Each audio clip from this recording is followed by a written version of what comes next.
ఈ సమాజంలో నిజాలు మాట్లాడాలంటే భయం, ఎవడు ఏం చేస్తాడని. కానీ ఉన్న 4 రోజులు కూడా నిజాలు మాట్లాడబోతే అట.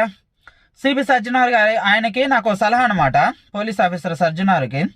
ఏందనంటే ఇంకా కొన్ని విషయాలు మాట్లాడాలి, వీడియోలు ఎంత అయింది కాబట్టి షార్ట్ కట్లో చెప్తున్నా.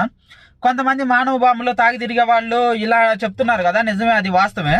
కానీ పోలీసులు అనే వాళ్ళు కూడా కొన్ని విషయాల్లో కొన్ని పట్టించుకుంటే చాలా మంచిది.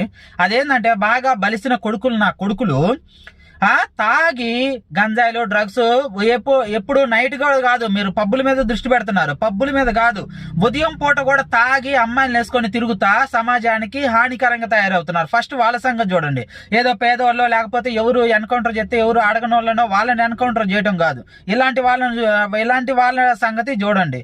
ఉదాహరణకి చెప్తా, ఒకడు వర్ణ కారులో ఉదయం పూట 8 గంటలకే డ్రగ్స్ తాగి పక్కన అమ్మాయిని వేసుకుంటా కారులో తిరుక్కుంటా పోయిండు.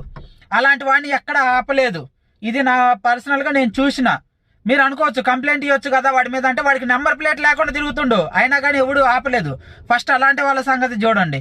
ఇది నా సలహా అనమాట. ఇంకా పూర్తిగా వీడియోలో మాట్లాడాల్సి వస్తే పెద్దదైంది కాబట్టి నేను పూర్తిగా మాట్లాడలేకపోతున్నా, ఇంకా మాట్లాడతా.